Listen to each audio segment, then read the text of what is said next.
She pointed at him in front of 60 people and said, "Kneel and say sorry." Not in private, not with any mercy.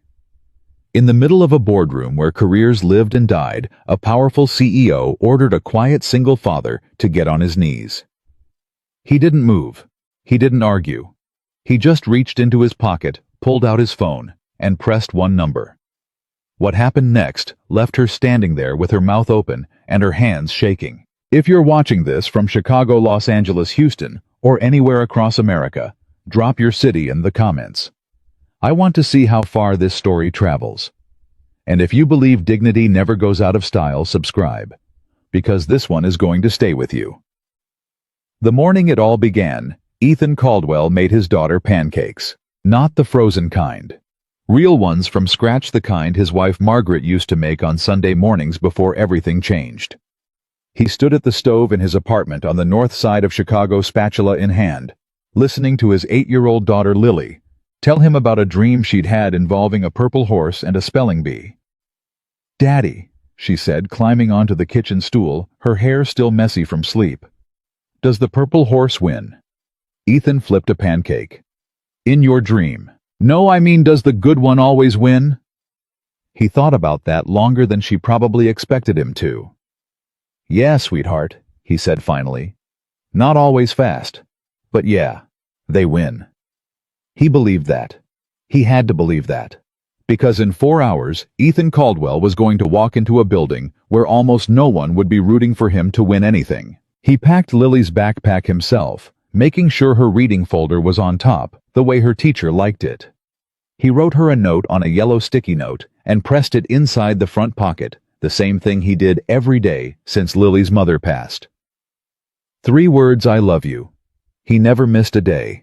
Not once in 4 years. He kissed the top of her head at the door. "Have a good day, bug." "You too, Daddy." She turned back once. "Dad, are you nervous?" He picked up his leather briefcase, the same one he'd carried for 11 years. It had a small scuff on the left corner that he'd never bothered to fix. He looked at it for a second. "Nope," he said. He was lying a little, but the good kind of lying, the kind that keeps you upright when the world is about to test you.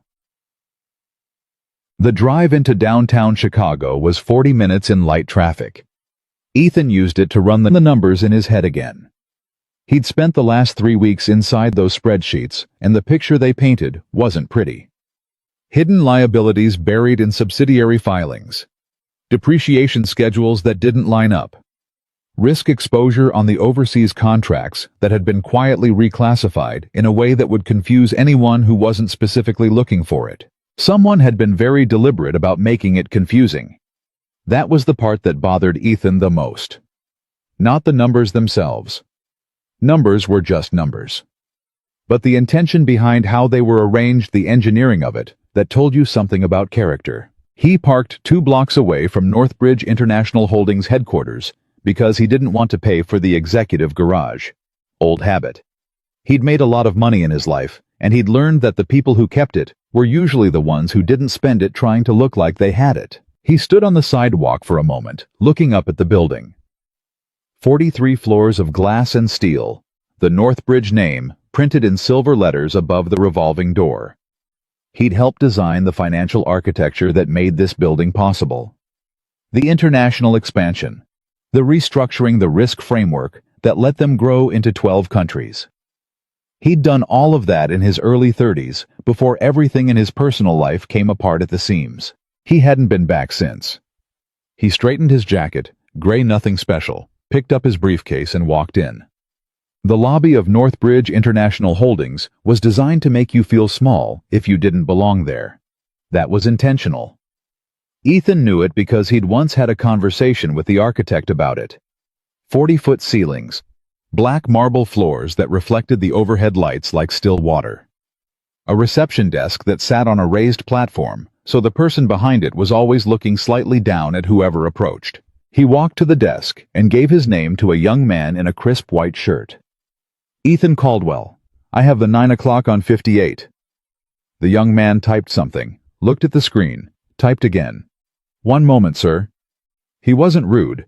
I was just slow in that particular way that meant, I don't know who you are, and I'm not sure I should. While Ethan waited, he heard heels clicking across the marble from his left. Fast, purposeful heels, the kind that belonged to someone who wanted everyone to hear them coming. He turned. She was already looking at him. Claire Whitmore was 40 years old, though she carried herself like someone who'd decided age didn't apply to her. She wore a charcoal blazer that probably cost more than Ethan's monthly rent. Her dark hair pulled back with the precision of someone who controlled every variable she could reach. She was beautiful in the way that certain people in power are beautiful, not warm, but sharp. Like the edge of something expensive. She was flanked by two younger executives who were clearly trying to match her pace without visibly running.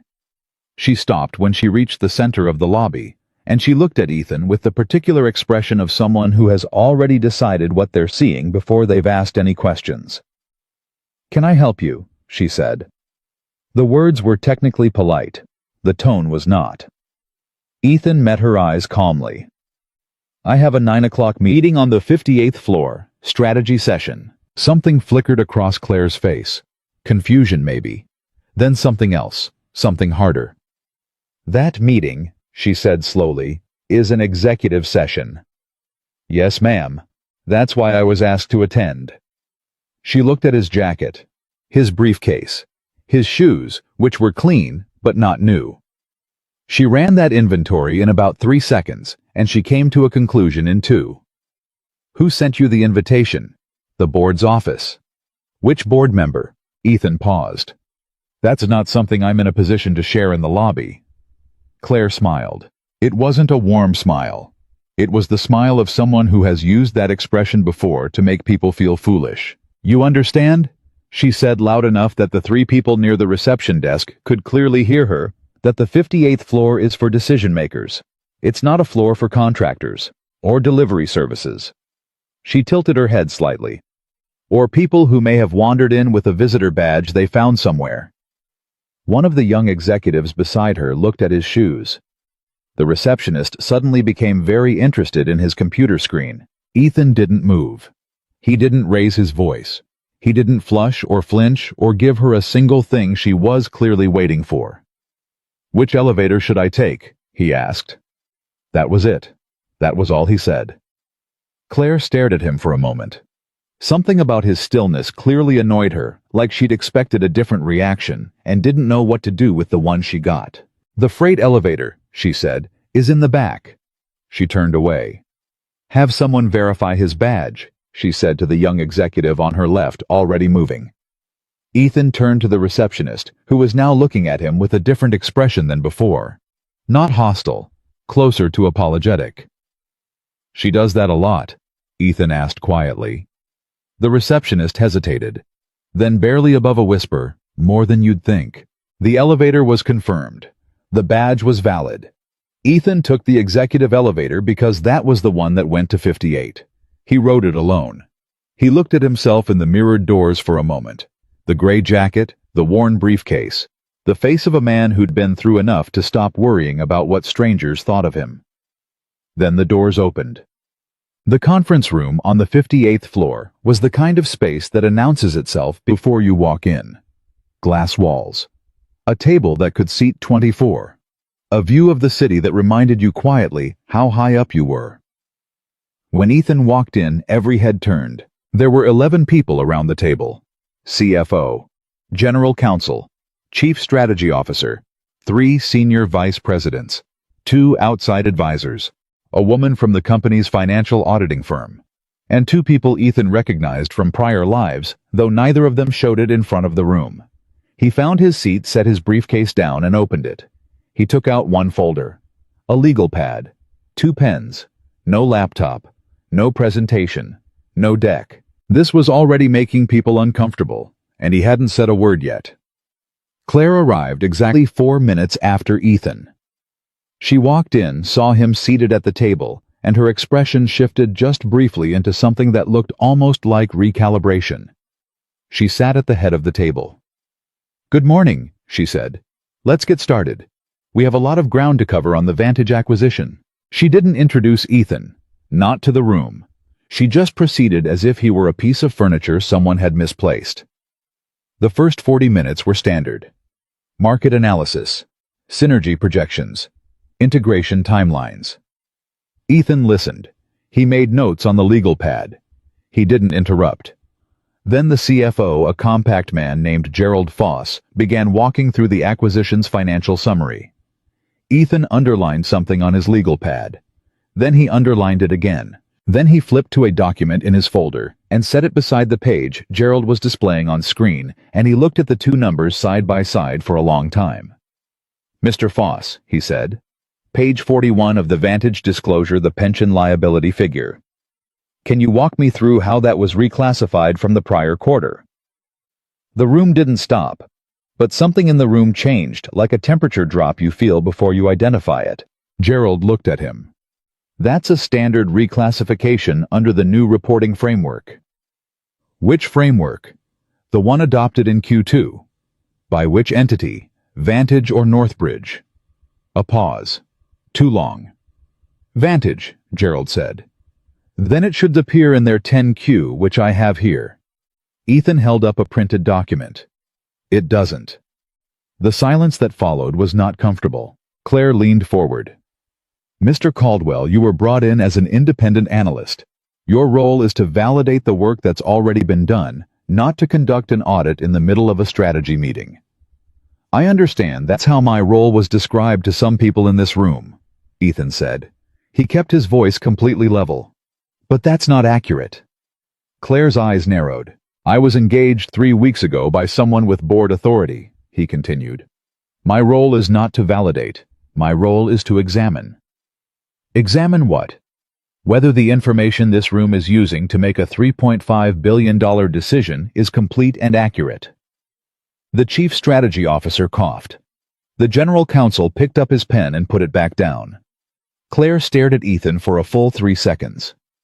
"That," she said, "is not your job." "Then whose job is it?" he asked. "Because the numbers in this room don't match the filings, and someone in this building knows why." The room broke open. Not loudly.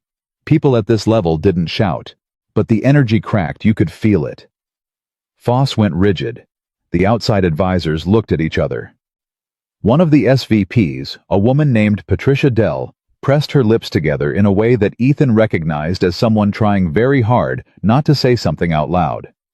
Claire stood up. "I'd like to know," she said, voice dropping to something colder than a shout ever manages to be, "exactly who you think you are to come into this room and accuse?"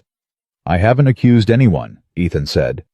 "I've asked a question about a number. If the number is fine, answering the question should be simple." "You're out of line." "I'm in the right line. The line that protects this company from a decision that could cost it hundreds of millions of dollars and a class action lawsuit inside 18 months. People stopped breathing. Claire walked around the table. Slowly. Deliberately. The way someone does when they've decided they're going to end something. She stopped near Ethan's chair and looked down at him. "Do you know," she said, "where you were 4 years ago?" Ethan looked up at her. "Home. You were home," she repeated, and the word came out with a particular weight, not sympathy. Something closer to contempt. "Because you quit. Because you chose to step back from this world." She tilted her head. "Because of family matters, isn't that right?" The room was very still. "My wife passed away," Ethan said. Silence. "And you think that qualifies you?" Claire continued. And here was the mistake, the one that people in the room would remember long after everything else faded, to come into this building and tell people who actually showed up how to run a company.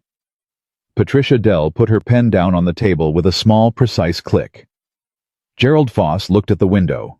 The general counsel studied a spot on the tablecloth, and Ethan Caldwell, who had been calm since the moment he walked into that lobby, who had not flushed or flinched or raised his voice, once slowly closed his folder. He placed both hands on the table. He looked at Claire Whitmore, and for the first time since he'd walked through those glass doors, something shifted in his eyes. Not anger. Something quieter than anger and more durable. Like a man who had already survived the worst thing that would ever happen to him, and who was no longer afraid of much else. "My job," he said quietly, "is not to protect your reputation. My job is to protect this company." Claire opened her mouth. Then she looked around the room at the faces of people who were not nodding, not backing her, not giving her the signal she expected, and she made a decision. She would end this. Right now. In front of everyone. The way she'd ended other challenges, other people, other inconvenient truths. "Security," she said to the assistant at the door. "Please escort Mr. Caldwell out of the building." The assistant reached for his phone. Ethan didn't stand up. He reached into his briefcase instead, and he placed a sealed white envelope on the center of the conference table. No name. No logo. Just 3 words printed on the front in capital letters. Board Confidential Review. The room looked at the envelope. Claire looked at the envelope. "If I leave this building before this meeting concludes," Ethan said, "I'd ask that someone see that gets to the appropriate person." Claire picked up the envelope. Her hands, Ethan noticed, were very still. She was working hard to keep them that way. "You will apologize," she said, quietly now, "for disrupting this meeting, for the accusations you've made in front of this room, and you will do it before you walk out that door." Nobody moved. "In fact," she said, and later when people told this story, this was the moment they always came back to, "You will kneel and say sorry." Patricia Dell's chair scraped back slightly. The general counsel looked up from the tablecloth for the first time in 10 minutes. 3 SVPs exchanged a glance that said simultaneously, "This has gone somewhere, none of us can follow her." Ethan Caldwell looked at the woman who had just ordered him to kneel in front of 11 people. He looked at her the way you look at something you understand completely and feel no need to respond to with urgency. He reached into the inside pocket of his gray jacket. He took out his phone. Claire laughed a short, sharp sound. "Calling your lawyer?" "No," Ethan said. He pressed one number. A single contact. No name visible to anyone but him. The call connected on the second ring. The speakerphone came on, and Ethan said in the same calm voice he'd used for everything else that morning, "David, we have a problem." The room, which had already been very quiet, became the kind of quiet where you could hear the air system in the ceiling, because there was only one David that mattered in that building. There had only ever been one David who mattered inside these walls. Claire Whitmore's face changed. It changed the way a room changes when the lights go out. Everything's still there, but suddenly impossible to read the same way. The voice on the phone was 67 years old and unhurried. It had the particular weight of someone who had never needed to speak loudly, because people had always leaned in to hear him. "Ethan," said David Harrington, founder and chairman of Northbridge International Holdings. "I was starting to wonder how long it would take." The envelope sat in the middle of the table. Claire Whitmore stood at the head of the room, with her hand still holding it. And 11 people looked at Ethan Caldwell, the man in the gray jacket with the old leather briefcase, and understood for the first time exactly who was in the room with them. What happened next would take months to fully unfold. The truth, once it started moving, doesn't stop for anyone. Not for titles, not for corner offices, not for the pride of someone who once pointed at a quiet man and told him to kneel. But that's not where the story ends. It's only where it turns. The voice on the phone did not wait for anyone to collect themselves. David Harrington spoke the way he always had, measured, deliberate, with the particular authority of a man who had spent 40 years building something from nothing and had earned the right to be heard in any room he chose to enter, even ones he wasn't physically inside. "Put me on speaker, Ethan. I want everyone in that room to hear this." Ethan set the phone on the conference table, flat, in the center, where everyone could see it and no one could pretend it wasn't there. Claire Whitmore still had the envelope in her hand. She hadn't moved since the name left Ethan's mouth. David. She'd known instantly, the same way everyone else in that room had known instantly, because there was only one David whose voice made a CEO go still in her own conference room. "David," Claire said, and to her credit her voice was almost steady. Almost. "This is a surprise. I wasn't aware you'd been briefed on today's session." "I wasn't briefed on today's session, Claire." A pause, short, exact. "I arranged it." The CFO, Gerald Foss, set his pen down on the table very carefully, as though any sudden movement might make things worse. 6 weeks ago, David continued. My office received documentation that raised serious concerns about the Vantage acquisition process. Not the acquisition itself, the process. The way information was being filtered before it reached the board. Patricia Dell, the SVP, who had pressed her lips together and said nothing for the last 20 minutes. 20 minutes finally exhaled. It was barely audible. But in a room that quiet, everything was audible. I want to be direct with everyone in that room, David said. Ethan Caldwell was engaged by the board, not by the executive team, not by any individual member of management, to conduct an independent examination of the financial documentation supporting this deal. His mandate came directly from the board's audit committee. He has full authority to ask any question he deems necessary. And anyone in that room who has obstructed that process, or who has attempted to remove him from the building before that process was complete, needs to understand the seriousness of what they've done. The silence after that sentence was the loudest thing in the room. Claire set the envelope down on the table, slowly, with both hands. Gerald Foss was looking at the table, not at Ethan, not at Claire. At the table the way you look at something when you're trying to figure out how you got to where you are and whether there's any version of the next 60 seconds that works out for you. David, Claire said, I think there's been a misunderstanding about the scope of Claire. The word cut clean. No shout, no heat, just a door closing. Not right now. She stopped. And in 11 years of working in this building in countless board meetings and strategy sessions and difficult conversations, no one in that room had ever seen Claire Whitmore stopped mid-sentence. Not like that. Not with 2 words and a pause that left no room for anything else. Ethan picked up his phone and took it off speaker. I'll call you back when we're done here, he said. Take your time, David said. I'm not going anywhere. Ethan ended the call and put the phone back in his jacket pocket. Then he opened his folder again, found the page he'd marked, set it flat on the table, and slid it toward Gerald Foss. Page 41, he said. Let's try this again. Gerald looked at the page like a man looking at something he'd hoped would disappear. The pension liability, Ethan said. The reclassification. Walk me through it. And Gerald Foss, who 45 minutes ago had spoken with the practiced confidence of someone who had never expected to be challenged.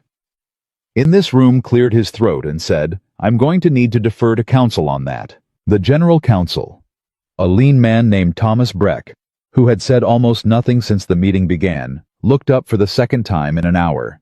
He looked at Gerald, then at Ethan, then at the envelope sitting in the center of the table like something none of them knew how to move. I'd recommend a short recess, Thomas said. I'd recommend we finish the conversation, Ethan said. Because the pension liability is one of 6 items I've flagged, and the longer this takes, the more uncomfortable the afternoon is going to be. 6 items. He said it plainly, without drama, the way you'd tell someone the weather. Patricia Dell made a sound that wasn't quite a word. Across the table, one of the outside advisors, a man from a consulting firm whose name Ethan hadn't caught, leaned back in his chair and rubbed his forehead with 2 fingers. It was the gesture of a man recalculating. Claire had not sat back down.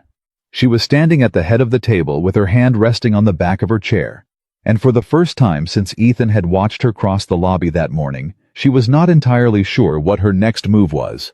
He could see it. Not panic, she wasn't the panicking kind. But recalibration. The process of someone who had built an entire operational style around certainty, suddenly encountering a room that had shifted beneath her. If there are items you flagged, she said finally, then the appropriate course of action is to submit those through our internal audit process. Not to. The internal audit process, Ethan said, is one of the things I've been asked to examine. Another silence. Different quality than the others. Patricia Dell reached for her water glass. Thomas Breck wrote something on his notepad, then stopped writing and looked at what he'd written. Gerald Foss had gone the particular shade of pale that happens when the body redirects blood away from the face because it's needed elsewhere. Claire looked at Ethan for a long moment, and something passed across her face that Ethan recognized not from boardrooms, but from something older. The expression of someone who realizes too late that they've been operating with incomplete information, that the map they've been using doesn't match the territory, A short recess, she said. 15 minutes. It was not a question. People began pushing their chairs back. Ethan stayed seated. He turned to the next flagged item in his folder and kept reading. The 15 minutes that followed were not quiet. They were quiet in the conference room because Ethan was alone in it with a legal pad and 6 marked pages, and the particular focus of someone who has done this long enough to know that the next hour matters more than the last one. But outside the glass walls in the hallways of the 58th floor, things moved fast. He could see Claire through the glass, standing in the corridor with Thomas Breck and Gerald Foss. She was speaking in low, rapid sentences. Gerald was doing less speaking and more nodding. The nodding of a man who is agreeing to everything because he has run out of alternatives. Thomas Breck had his arms crossed, and the expression of someone who had taken a private position and was trying to communicate it through posture alone. Patricia Dell walked past the conference room without stopping, her phone pressed to her ear. She glanced at Ethan through the glass as she passed. It wasn't a hostile look. It was something else, closer to assessment. The way you look at someone when you're recategorizing them in real time. Ethan made a note in the margin of his legal pad. Then he turned to item 3. When people filed back into the room, 14 minutes later, something had shifted in the arrangement. Gerald Foss sat down 2 seats farther from Claire than he had before. Thomas Breck had a new notepad open to the first page, which was blank. The outside advisors had moved to the far end of the table, the invisible but unmistakable repositioning of people who have decided to observe rather than participate. Claire sat down at the head of the table. She looked at Ethan. "Let's hear the items," she said. Ethan looked at her for 1 second, just one, and then he opened the folder. "Item 1, he said. The pension liability reclassification on page 41 of the Vantage disclosure. The number has been moved from a current liability to a long-term contingent liability, using a framework that Vantage adopted internally in Q2, but did not disclose to external parties. This creates an approximately $68 million discrepancy in the company's reported net asset position." Gerald Foss was very still. "Item 2, Ethan continued. 12 overseas supply contracts transferred from Vantage's primary operating entity to a holding subsidiary in the 18 months prior to this acquisition. The transfer was structured in a way that moves approximately $112 million in potential indemnification exposure off the primary balance sheet. The acquiring entity Northbridge would inherit that exposure unless the contracts are individually renegotiated prior to close." Thomas Breck wrote something. "Item 3, Ethan said. The revenue projections in the acquisition summary include approximately $44 million in projected revenue from 3 contracts that are currently in dispute. 2 of those contracts have active litigation. 1 was terminated by the counterparty in March. The termination has not been reflected in any document provided to this room." One of the outside advisors made a sound that might have been the word "what." Item 4. The integration cost estimates assume a workforce reduction of 11%. The reduction has not been modeled against the severance obligations in Vantage's existing union agreements. The gap between the estimated severance line and the actual contractual severance is somewhere between 30 and 60 million, depending on how the agreements are interpreted. The outside advisor, who had been rubbing his forehead, put both hands flat on the table. "Item 5, Ethan said. Vantage's primary operating facility carries an environmental compliance certification that expired 14 months ago. Renewal is pending a state inspection that has been delayed 3 times. If the inspection identifies a material compliance issue, which based on the permit history is not unlikely, remediation could range from minor to catastrophic. There is no environmental contingency in the acquisition model." Patricia Dell set her water glass down. "And item 6, Ethan said. He paused for exactly 1 beat. An internal report prepared by Northbridge's own risk management department in February of this year identified 4 of these 6 issues. That report was submitted to the executive team. It did not reach the board. It did not appear in any of the documentation prepared for this meeting, and the analyst who prepared it is no longer employed at this company." That last line landed differently than the others. It wasn't a number. It wasn't a discrepancy. It was a story. A short one. Just 1 sentence. but the kind of sentence that changes what everything before it means. The room was very quiet. Claire's hands were on the table. Flat. Still. She was not looking at Gerald Foss. She was not looking at Thomas Breck. She was looking at a point somewhere in the middle distance, and the expression on her face was one that Ethan had seen before, not in boardrooms, but in other kinds of difficult rooms. It was the expression of someone in the process of understanding that the thing they thought they had controlled had not in fact been controlled at all. Thomas Breck cleared his throat. The report in February, who authored it? A risk analyst named Marcus Webb, Ethan said. He was terminated in March. His termination was classified as a performance separation. His performance reviews for the prior 2 years were rated exceptional. Another silence. Gerald Foss had not moved in several minutes. He was sitting with the particular stillness of a man who has stopped trying to calculate outcomes. "I want to be clear about something," Ethan said. He wasn't reading from the folder anymore. He was looking at the room, at the people in it. "I'm not here to assign blame for what happened. That's not my job today. My job is to make sure that this board and this company understand exactly what they're looking at before they vote on a $3.5 billion decision. Because the people who will be affected by that decision are not in this room. They're the 12,000 employees whose jobs depend on this company staying solvent. They're the shareholders who trusted that the information they were given was complete. They're the pension holders whose retirement security is wrapped up in how this acquisition is structured." He paused. "Those people don't get to come to a recess. They don't get to move their seats. They find out after the fact when it's already done." Patricia Dell was the first one to speak after that. Her voice was steady, but something in it had loosened some professional guardedness she'd been carrying since she walked into the room. "Mr. Caldwell," she said, "the report from February. Do you have it?" "I have it." "Can we see it?"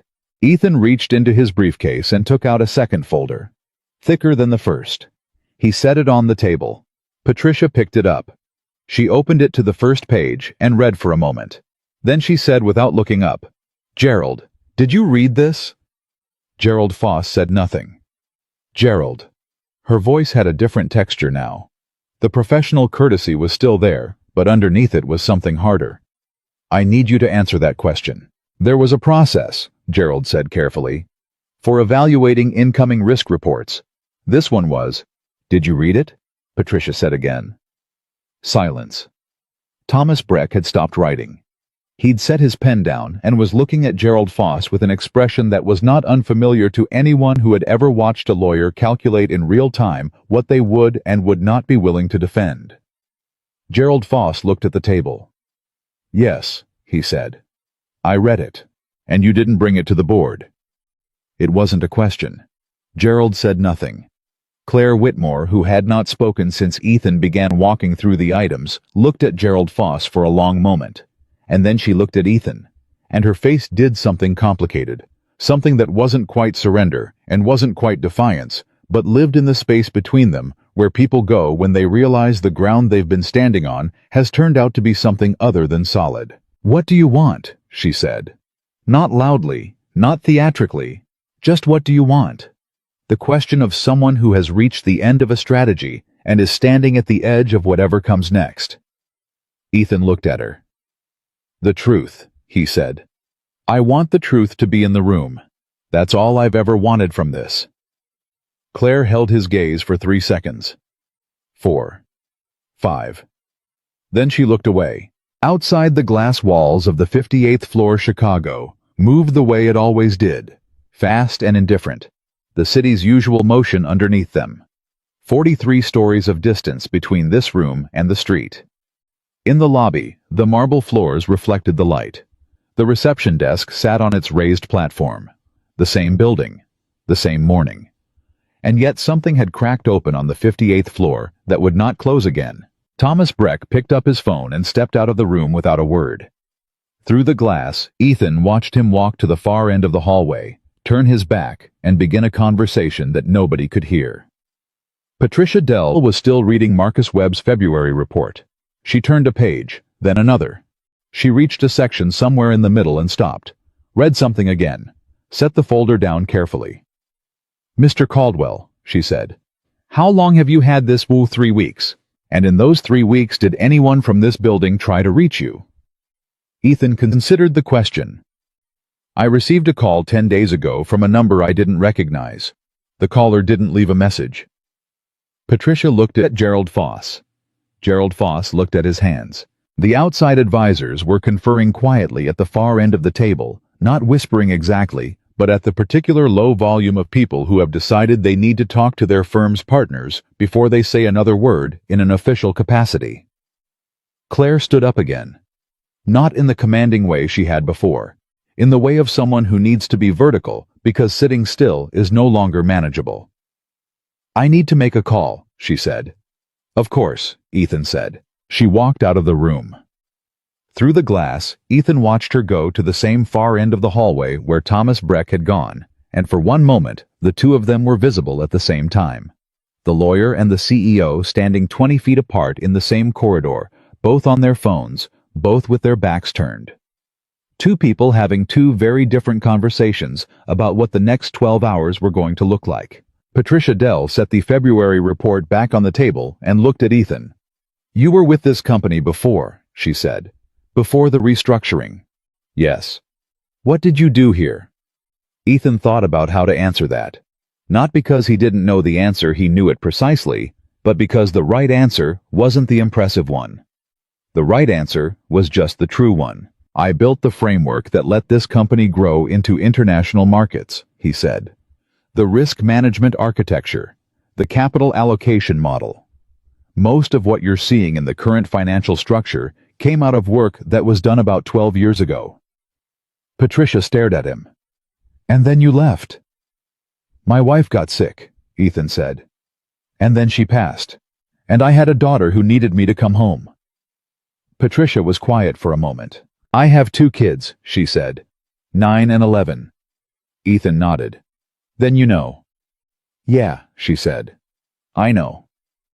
The room had been emptied down to the two of them, Ethan's 2 folders, and a legal pad with 11 pages of notes. The CFO was avoiding the room. The lawyers were in the hallway. The outside advisors had quietly excused themselves with the efficiency of people who had a lot of experience knowing when to be elsewhere. Patricia looked at the folder Ethan had placed on the table. What happens now? She said. The board will get a full report, Ethan said. The acquisition timeline will almost certainly be suspended. There will be an investigation into how the February report was handled, why it didn't reach the board, who knew about it, what decisions were made afterward. And the board will have to make some decisions about leadership. Patricia was quiet for a long moment. She wasn't always like this, she said finally. Not as a defense, more as a fact about the world, the kind of thing you say when you're trying to understand something, not excuse it. Ethan didn't respond to that immediately. He was thinking of the lobby, the marble floors, Claire's eyes moving across his jacket, his briefcase, his shoes, the smile, the easy practiced dismissal of a person she'd decided in 3 seconds didn't belong. People become what the room lets them become, he said. That's why the room matters. Patricia absorbed that. The room let her become that. For a long time, Ethan said. Yeah. A door opened down the hall. Claire came back into the conference room first, then Thomas Breck behind her. Their expressions were different from when they'd left, not softer, but changed in the way that faces change when a decision has been made. When the negotiating is over, and something has been settled, not satisfactorily, but finally. Claire looked at Ethan. She stood in the doorway for a moment. I'd like to speak to you privately, she said. Ethan closed his folder, looked at Patricia briefly. Patricia didn't move. Anything you want to say to me, Ethan said, can be said in front of Ms. Dell. Something crossed Claire's face. A flash of something that in a different context might have looked like respect. Or recognition. Maybe both. She came into the room. She sat down not at the head of the table, in one of the chairs along the side like anyone else. She looked at her hands for a moment. What I said earlier, she started. In this room, the things I said. Ethan waited. I need you to understand that I was operating under the assumption that you were... She stopped, started again. What I said about your family, about why you left, That was wrong. I should not have said that. The room was completely still. Okay, Ethan said. Claire looked up. She'd clearly expected something more than that. An acceptance, a rejection, a further challenge, something she could respond to. That's it, she said. What else would you like? She looked at him for a long moment. You could be angry with me. You'd have every right. I'm sure I'll get around to it eventually, Ethan said. Right now I'm focused on the 6 items. Claire almost laughed. Not a real laugh, something small or private that escaped before she could pull it back. The laugh of someone who wasn't used to being handled like this and didn't entirely know what to do with it. Thomas Breck cleared his throat. Given the documentation Mr. Caldwell has presented, I'd recommend suspending the board vote until a full independent review can be completed. That would be a 45 to 60-day process minimum. Claire nodded slowly. Once. Like something heavy moving. Agreed, she said. It was the only word she said. But in that room on that floor on that morning, it was enough to change everything. The word agreed hung in the air for exactly 3 seconds before Thomas Breck started typing on his phone, and the room quietly began the process of dismantling everything it had spent the morning building. Patricia Dell picked up Marcus Webb's February report and held it against her chest like she was making sure it didn't disappear. Gerald Foss pushed his chair back slowly, stood up, and walked to the window. He stood there with his hands in his pockets, looking out at the city, 43 floors below, and he had the posture of a man who has just realized that the version of his morning he'd planned and the version he was now living were 2 entirely different stories. Ethan closed his second folder, stacked it on top of the first, and clipped his pen to the legal pad. Clean. Methodical. The same way he'd opened everything 2 hours ago before the room turned itself inside out. Claire was still sitting in the chair along the side of the table. Not the head, just a chair. She hadn't moved since she sat down, and she was looking at a spot on the table in front of her with the focused blankness of someone whose mind was working very fast on something they couldn't say out loud yet. Ethan stood up. I'll have a full written report to the board's audit committee by end of week, he said. In the meantime, I'd recommend that no one in this room delete archive or in any way alter any documents related to the Vantage acquisition or to Marcus Webb's employment history. Thomas Breck stopped typing. Understood. That includes email, Ethan said. He said it without looking at Gerald Foss. He didn't need to. Gerald Foss at the window said nothing. Ethan picked up his briefcase. He looked at Claire one more time. She looked back at him. There were 100 things in that look, some of them sharp, some of them tired, some of them things that didn't have names yet. She opened her mouth, then closed it again. Drive safe, she said finally. It was an odd thing to say.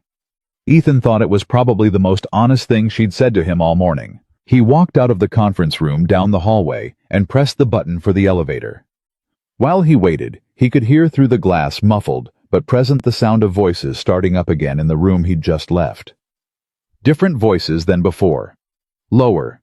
The voices of a room trying to figure out how to talk to each other when the story they'd all agreed on has just been replaced with a different one. The elevator came. He stepped in. The doors closed. He looked at himself in the mirrored doors one more time. He looked tired. He also looked like a man who had done what he came to do. He pulled out his phone and called David Harrington back on the way down. It's done, Ethan said. They're suspending the vote. I'll have the written report in by Friday. David was quiet for a moment. The 6 items. Were they surprised? Some of them. Ethan watched the floor numbers descend. The CFO wasn't. He'd seen the February report. Another silence. Longer this time. And the analyst Marcus Webb. I'll need to talk to him directly, Ethan said, before I finalize the report. He may not want to talk, David said. He's been through a difficult few months. I know, Ethan said. I'll be careful. The elevator reached the lobby. The doors opened. Ethan walked back across the marble floor, past the reception desk, where the young man in the white shirt gave him a look that was equal parts acknowledgement and apology, and out through the revolving door into the Chicago morning. He stood on the sidewalk. He set his briefcase down, put both hands in his jacket pockets and took a long breath of air that smelled like the city exhaust and coffee, and something cold underneath it. The particular sharpness of a day in this part of the country when the wind is coming off the lake. He thought about Lily. He thought about the yellow sticky note in her backpack pocket. He thought, "I love you." 3 words. Every day. Not once missed. Then he picked up his briefcase, walked 2 blocks to where he'd parked, and drove home. The report took 4 days to write. Not because Ethan was slow, he was not slow, but because the documentation required to support each of the 6 items had to be assembled with the kind of precision that leaves no room for interpretation. Every claim sourced, every number traced to its origin, every deviation from standard disclosure practice explained in plain language that a board member with no financial background could understand. That last part was intentional. Ethan had learned a long time ago that the most dangerous reports were the ones that were technically accurate but written in a way that only specialists could parse. Complexity was the oldest hiding place in corporate America. If you wanted the truth to actually land, you had to write it so that there was nowhere to hide inside the sentences. He worked at the kitchen table after Lily was asleep. Every night that week from 8:30 until midnight or sometimes 1. Coffee going cold at his elbow. The city quiet outside the window. His notes spread across the table alongside the folders and the printed filings, and Marcus Webb's February report, which he'd read so many times by Thursday that he could recite sections of it from memory. Marcus Webb, 28 years old. 2 years at Northbridge, both of them rated exceptional. His February report had been 42 pages long and had identified 4 of the 6 issues Ethan had raised in the meeting. Different framing, some of the same underlying data, the same basic conclusion. The acquisition was carrying undisclosed risk. Someone needed to look closer. Marcus had submitted the report to Gerald Foss on February 14th. Ethan had confirmed this from the metadata on the file. It had been received, opened, and read. Foss had confirmed as much in the meeting when Patricia Dell cornered him. And then, nothing. No response to Marcus. No escalation to the board. No formal acknowledgement of any kind. 6 weeks later, Marcus Webb was let go. Performance separation, the paperwork said. Ethan reached Marcus on a Wednesday evening 3 days after the meeting. He'd gotten the number from David's office. He called from the kitchen table, the city dark outside Lily's school drawings stuck to the refrigerator behind him with small colored magnets. The phone rang 4 times. "Hello?" The voice was young. Careful. The voice of someone who had learned to be careful about unknown numbers. "Marcus, my name is Ethan Caldwell. I've been engaged by Northbridge's board to conduct an independent review of the Vantage acquisition. I'd like to talk to you about the report you submitted in February." A long pause. Long enough that Ethan thought the call might end. "How did you get this number?" Marcus said. "David Harrington's office." Another pause, shorter. "David Harrington's actually involved in this. He's the one who asked me to look into it," Ethan said. "Your report was one of the things that came to his attention." The silence on the other end of the line was a different kind now. Not hostile. Not afraid. Something more complicated. The silence of someone who has been carrying something heavy for a long time and has just been told that someone else might actually be able to help them put it down. "I've signed an NDA," Marcus said, "as part of the separation package." "I know," Ethan said. "But an NDA doesn't apply to communication with a board-mandated independent investigator. It also doesn't apply to potential regulatory reporting. I'd encourage you to talk to a lawyer about that before we meet, but I want you to know that what you have to say matters. And right now, you're one of the only people who can help me get the full picture." Silence again. "Mr. Caldwell," Marcus said, "I spent 2 months after I left that place wondering if I'd done something wrong, if I'd missed something, if maybe the report was bad and I couldn't see it." "The report was good," Ethan said. "It was accurate, it was well-sourced, and it was exactly what it should have been. That's why they buried it." The phone was quiet for 4, 5, 6 seconds. "Okay," Marcus said. "When do you want to meet?" They met the following morning at a coffee shop on the north side. Marcus Webb was younger than Ethan had pictured, thin, with the specific exhaustion of someone who has been job hunting and second-guessing themselves simultaneously for months. He sat down across from Ethan with a cup of coffee he was gripping with both hands, and the expression of a man who had rehearsed this conversation multiple times and was still not sure how it was going to go. Ethan set a recorder on the table. "Okay if I record for the report documentation." Marcus looked at it, nodded. "Tell me about February 14th, Ethan said. Marcus told him. He'd been working on the Vantage due diligence for 6 weeks when he started hitting walls. Not the usual friction, every acquisition had friction, but a specific kind of resistance that didn't make sense if everything was above board. Requests for documents that came back incomplete. Questions to the Vantage team that got rerouted through intermediaries. A pension liability figure in the disclosure package that didn't match a number he'd found in an older SEC filing. That was the first thing that felt wrong, Marcus said. The pension number. I went back 3 times to make sure I wasn't misreading it. I wasn't. It was just different. And not in a way that had a clear explanation. He'd flagged it to his direct supervisor first. She'd told him to keep digging and bring anything significant to Foss directly. So he did. He spent 3 more weeks building the report, cross-referencing every discrepancy he could find. When he submitted it February 14th, he felt good about it. He thought he'd done exactly what a good analyst was supposed to do. "What happened when you gave it to Foss?" Ethan asked. "Nothing," Marcus said. "For 2 weeks, nothing. I followed up twice by email. He said he was reviewing it. Then about 3 weeks in, he called me into his office." Marcus paused, took a drink of his coffee.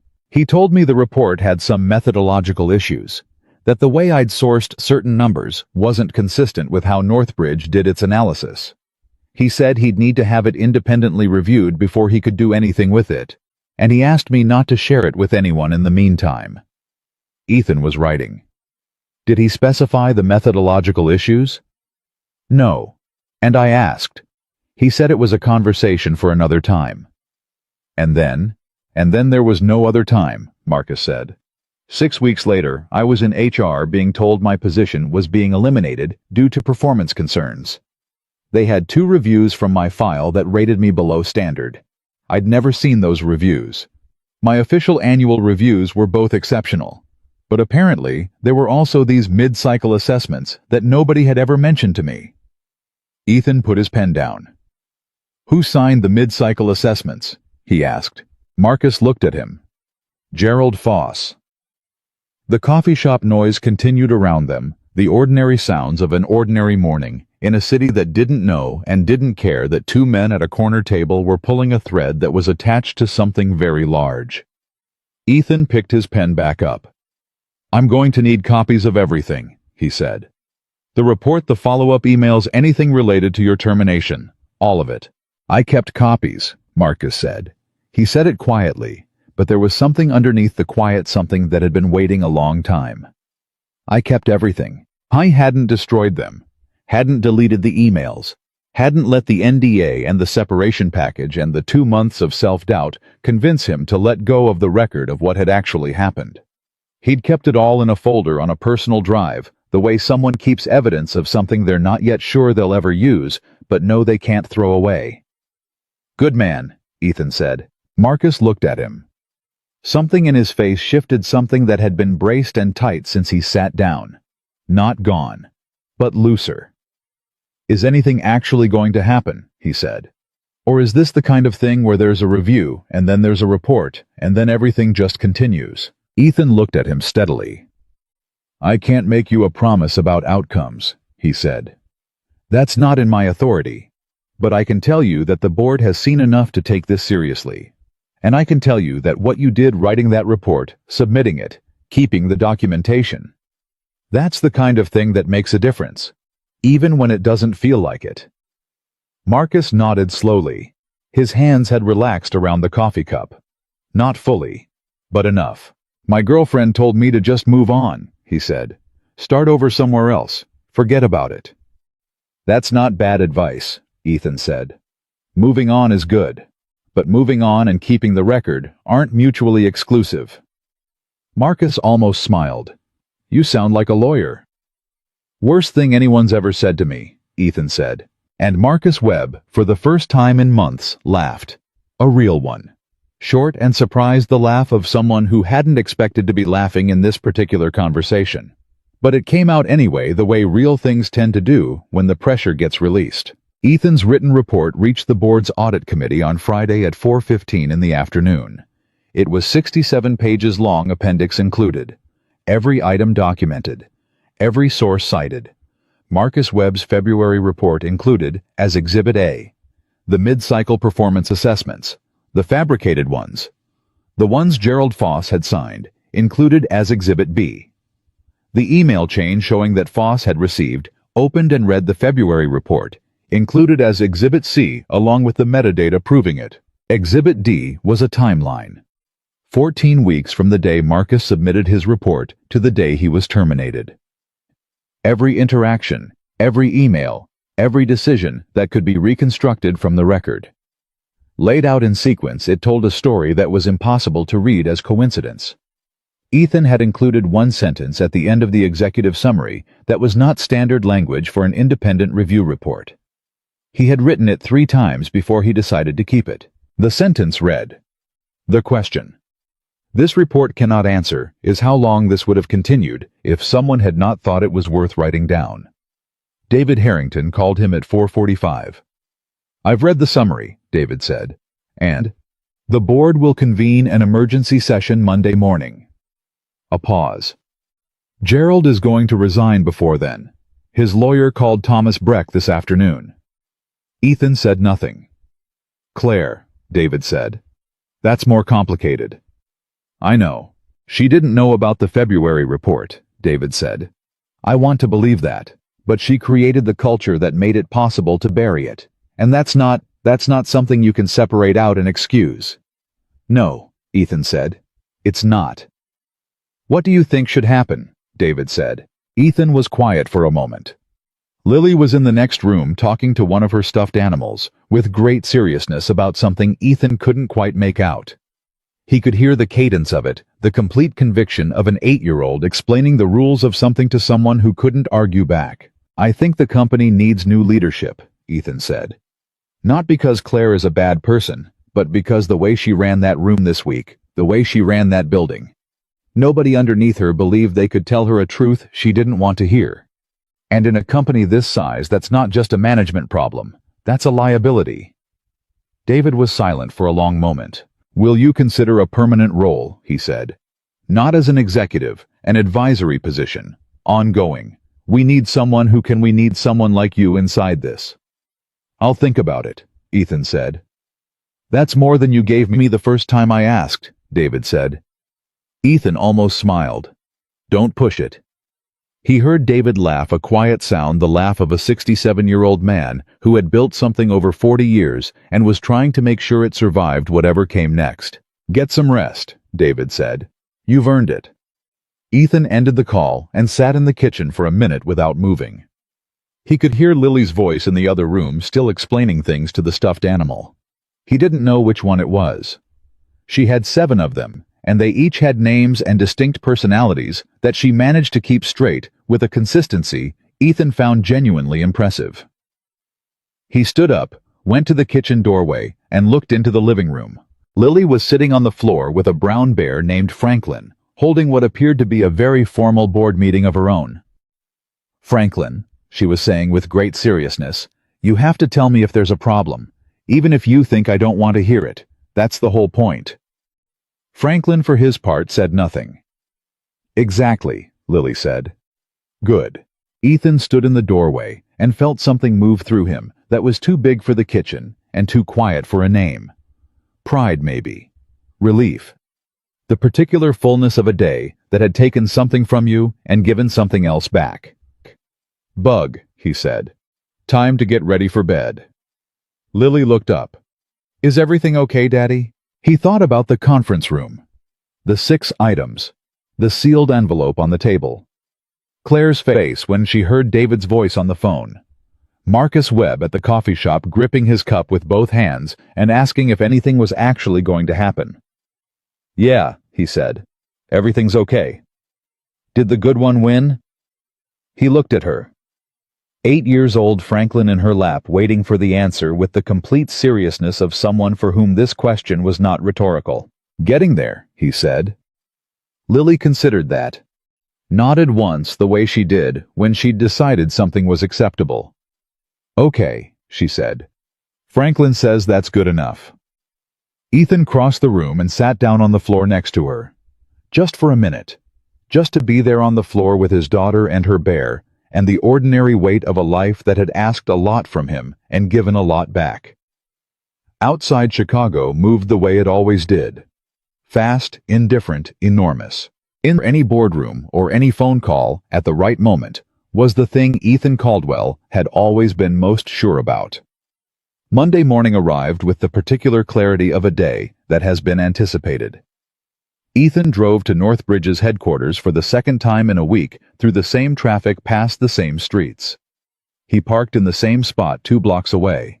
He carried the same briefcase. But when he walked through the revolving door, something was different. The young man at the reception desk, the one who had looked at him with the careful non-expression of someone following protocol, looked up when Ethan walked in, and this time he stood up, fully upright, like someone who had been thinking about this moment and had decided what he wanted to do with it. "Mr. Caldwell," he said. "Good morning." "Good morning," Ethan said. He stopped at the desk. "What's your name?" The young man looked briefly surprised, as though this was not a question he'd been prepared for. "James," he said. "James Ryder." "James," Ethan said. "Have a good day." He walked to the elevator. James Ryder watched him go with an expression that took a moment to locate, not awe exactly. More like the look of someone who has just watched someone else do something simple and correct, and who is making a quiet note about it. The board session was already in progress on the 42nd floor when Ethan arrived. He wasn't presenting this morning, his report had done that. He was there because David had asked him to be there when the board voted on the acquisition suspension. He sat in a chair outside the boardroom and waited. He could hear nothing through the doors. He waited with his briefcase on the floor beside him, his hands in his lap, the same stillness he'd carried through everything else this week. Not the stillness of someone who wasn't paying attention. The stillness of someone who had learned the difference between the things they could control and the things they couldn't. The doors opened 40 minutes later. Patricia Dell came out first. She saw Ethan and walked directly to him. "Vote was 11-0, she said. "Acquisition suspended pending independent review. Gerald submitted his resignation this morning. The board is forming an interim leadership committee." Ethan nodded. "And Claire," he said. Patricia pressed her lips together. "She's been asked to step back from operational decision-making during the investigation." She agreed. She didn't fight it. Ethan absorbed that. "She asked about you," Patricia said. "Before the session started, she asked if you were going to be in the room." "What did you tell her?" "That you were outside," Patricia said. "She said—" Patricia paused, seemed to be deciding something. "She said good. Someone should be." Ethan said nothing for a moment. Then he picked up his briefcase and stood up. "She'll be okay," he said. "Eventually." Patricia looked at him. "How do you know?" "Because she's smart," Ethan said. "And smart people, when the ground shifts, they figure it out. It takes time, but they figure it out." Patricia studied him for a second. "You don't hate her?" "No," Ethan said. "I don't." "After everything she said in that room, after telling you to—" She stopped. She clearly couldn't bring herself to say it. "After all of that," Ethan said, "she's still a person trying to figure out what she got wrong. That's more than a lot of people manage." Patricia looked at him for a long moment. "The board wants to know," she said, "if you'll take the advisory role." "Tell them I'll think about it," Ethan said. He walked back to the elevator. The doors opened. He stepped in.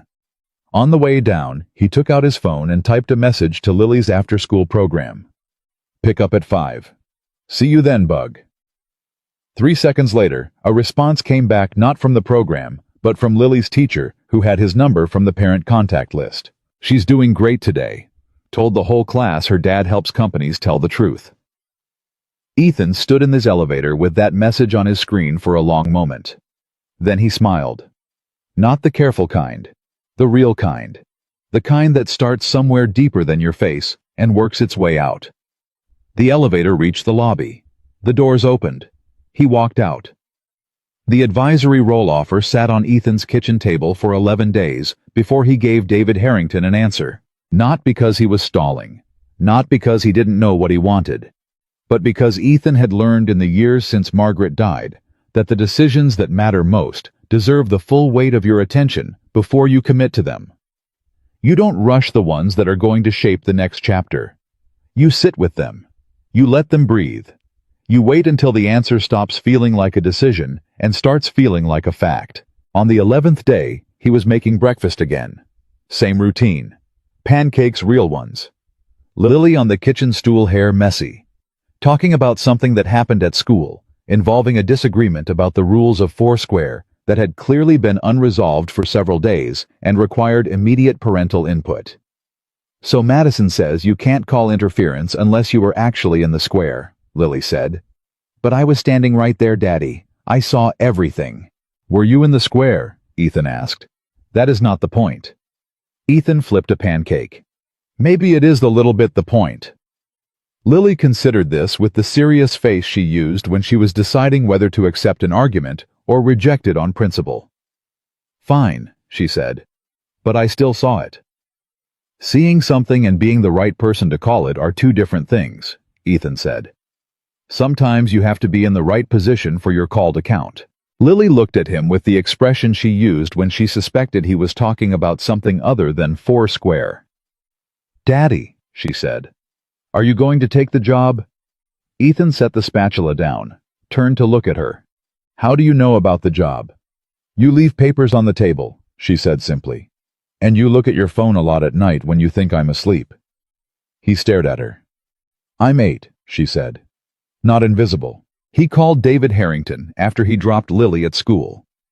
I'll take the advisory role, he said before David could even finish saying hello. 12 months, limited scope. I set the terms of my involvement, and I retain the right to refuse any assignment that conflicts with my other work. Done, David said immediately. No negotiation, no counter. Just done the way a man who has been waiting 11 days for an answer responds when it finally arrives. One more condition, Ethan said. Name it.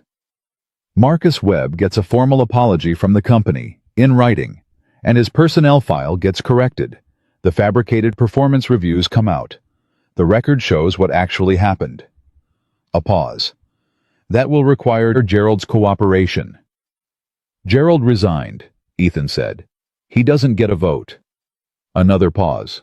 Longer. All right, David said. Consider it done. Ethan drove home through the mid-morning Chicago traffic and thought about the year ahead. He was not naive about what he was agreeing to. Advisory roles at companies this size were never simple. They were always more complicated than the job description, always more political than the org chart suggested, always more personal than anyone planned.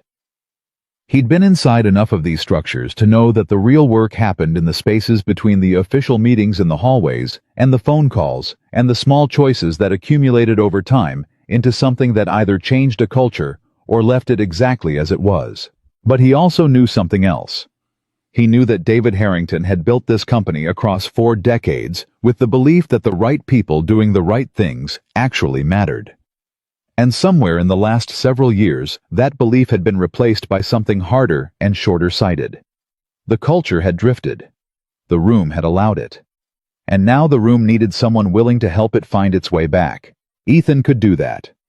He wasn't sure it was something he was supposed to want, but he was sure it was something he could do. The investigation ran for 47 days. It was conducted by an external firm, independent auditors, brought in by the board, separate from anyone who had touched the Vantage deal. They had access to everything. Every email, every document, every personnel record.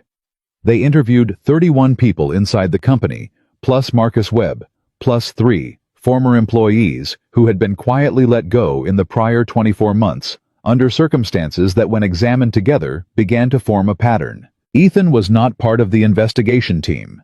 His role was already complete. His report had opened the door, and now the investigators were doing what investigators do.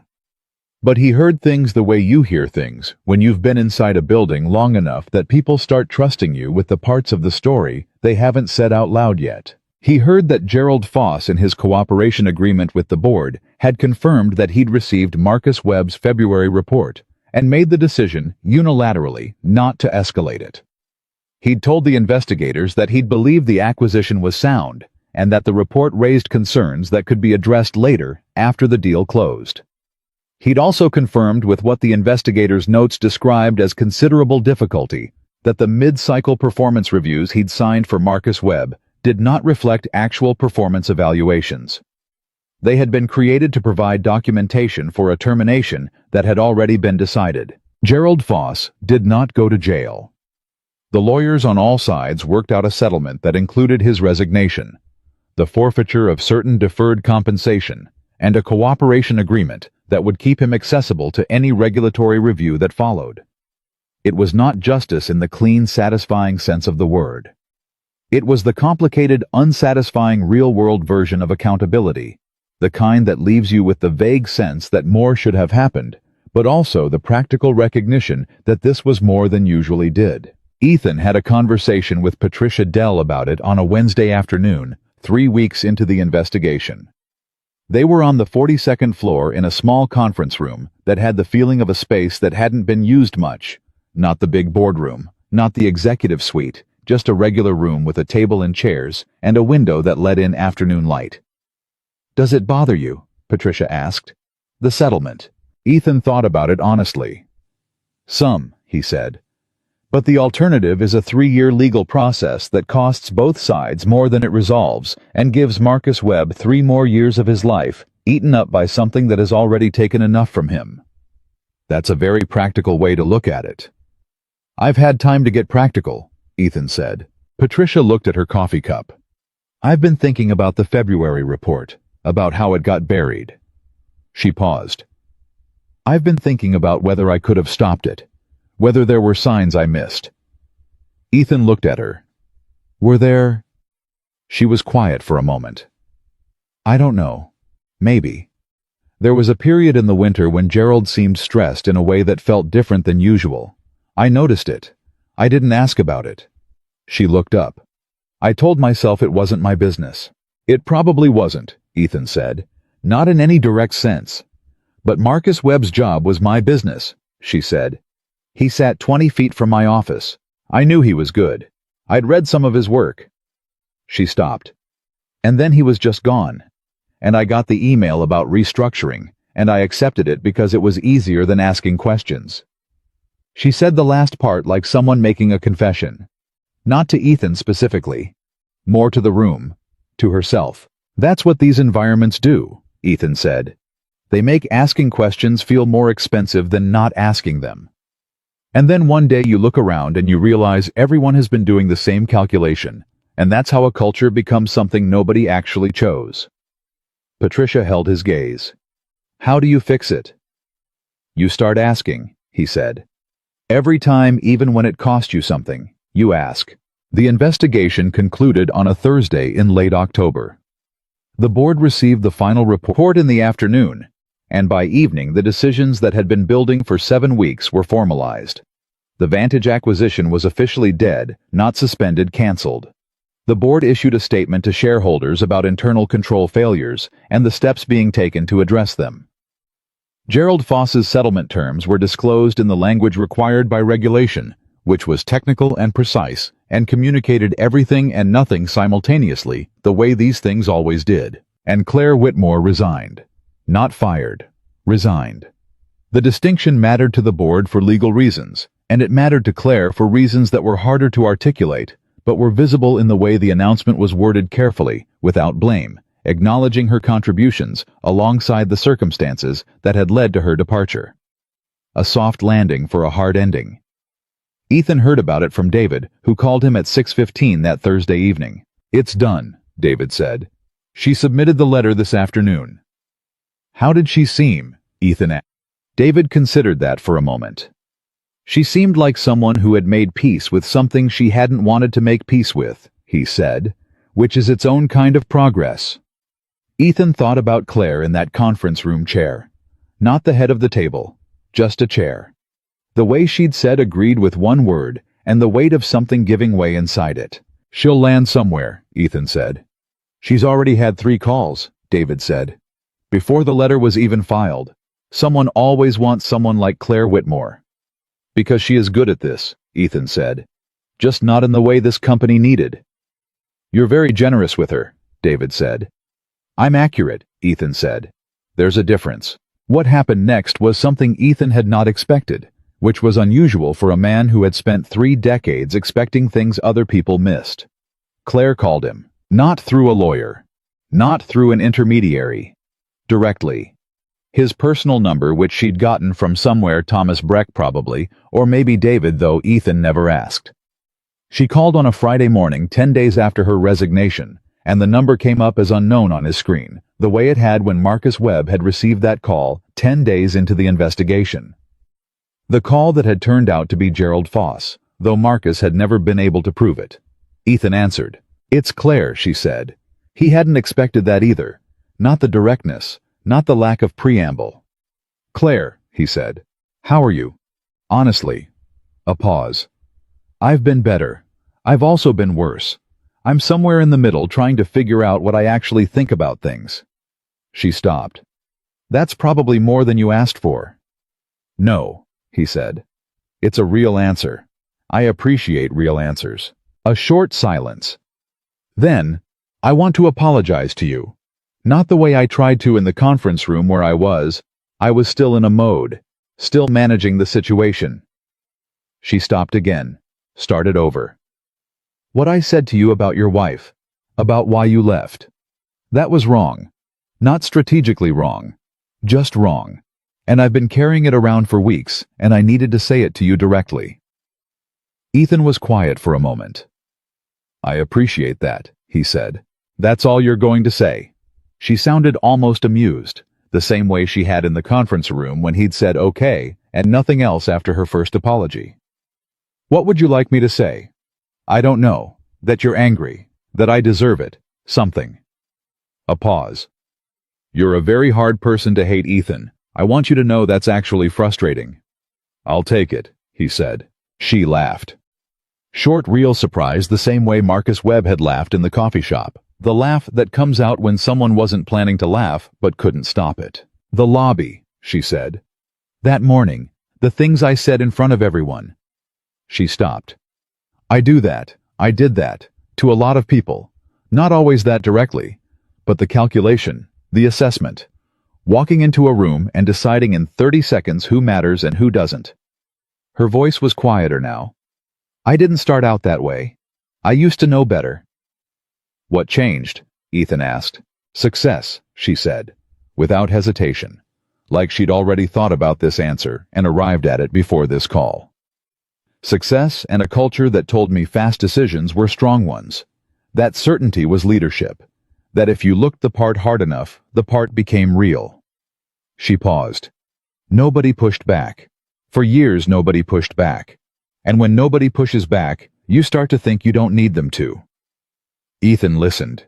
And then you sat down in my conference room, she said. In that jacket, with that briefcase. And you just didn't move. You didn't flinch. You didn't get smaller when I tried to make you smaller. She stopped. I think that's what made me angrier than anything. That you already knew who you were, and you didn't need me to confirm it. Ethan thought about the elevator mirror that morning. The gray jacket. The old briefcase. The face of a man who had been through enough to stop worrying about what strangers thought of him. It took a long time to get to that point, he said. Your wife, she said carefully. Yeah, he said. Losing someone you love that much, it clarifies things. You stop caring about the wrong things pretty fast because you don't have the energy to waste on them anymore. Claire was quiet for a long moment. I'm sorry about her, she said. For real. Not as part of an apology for what I said. Just, I'm sorry. Thank you, Ethan said. Another silence. Comfortable now in the way silences between people become comfortable when everything important has been said, and nobody needs to fill the space with something lesser. I've been offered a position, Claire said. Different company, different city, different kind of role than what I had here. She paused. Smaller, honestly. It would be a step down on paper. What do you think about it? Ethan asked. I think I might be ready to be part of a room instead of trying to own it, she said. I think I might actually be better at that than I realized. Yeah, Ethan said. I think you might be too. She made a sound that was not quite a laugh, but was close to one. You know what the strangest part of this whole thing is? Tell me. I think you might be the only person who actually believed I could figure this out, she said. Including me. Ethan looked out the kitchen window at the Chicago sky, gray and wide and indifferent the way Chicago always was in late autumn. Smart people figure things out, he said. You told me that yourself. You just said it about someone else. She was quiet for a moment. Goodbye, Ethan, she said. Goodbye, Claire, he said. Good luck with the new role. The call ended. He set his phone down on the kitchen table, next to the Northbridge Advisory Agreement, which he had already signed and returned 2 days earlier. He looked at both of them for a moment, the signed document and the silent phone, and thought about the strange geometry of how things end up. How a morning that began with pancakes and a daughter asking whether the good one always wins had become this, a board investigation, a canceled acquisition, a resignation, and a phone call from someone trying to understand how she'd gotten so far from who she meant to be. He picked up his phone and called David Harrington. Claire called me, he said when David answered. A pause. I know. She told me she was going to. You could have warned me. You didn't need a warning, David said. How did she seem? Ethan thought about it. Like someone who's starting to get honest with herself, he said. That's harder than it sounds. Yes, David said. It is. A pause. Ethan, there's something I want to tell you about why I called you specifically for this. Why your name was the first one I thought of when the board received those warnings. Ethan waited. 12 years ago, David said, when you built the international framework, the risk architecture, the capital model. I asked your supervisor at the time whether you were ready for a senior executive position. You were 31. You were already doing the work of someone twice your experience. He paused. You know what your supervisor told me? No, Ethan said. He genuinely didn't. He said Ethan is the only person on my team who will tell me when I'm wrong, and he does it in a way that makes me want to listen. David let that sit. I never forgot that. Most people, when they tell you you're wrong, they do it in a way that makes you want to defend yourself. You do it in a way that makes you want to think. Another pause. That's not a common thing, Ethan. It's rarer than people realize. Ethan was quiet. 12 years later. David continued. When we needed someone to walk into that building and do exactly that. Tell a very powerful person that something was wrong in a way that could actually be heard. Your name was the only one on the list. He stopped. I want you to know that wasn't an accident. Ethan sat with that for a moment. Thank you, David, he said. Don't thank me, David said. Just keep doing it. The company needs it. Frankly, most companies need it. They just don't know how to ask for it. Marcus Webb called on a Tuesday 3 weeks after the investigation concluded. Ethan picked up on the first ring. They sent the letter, Marcus said.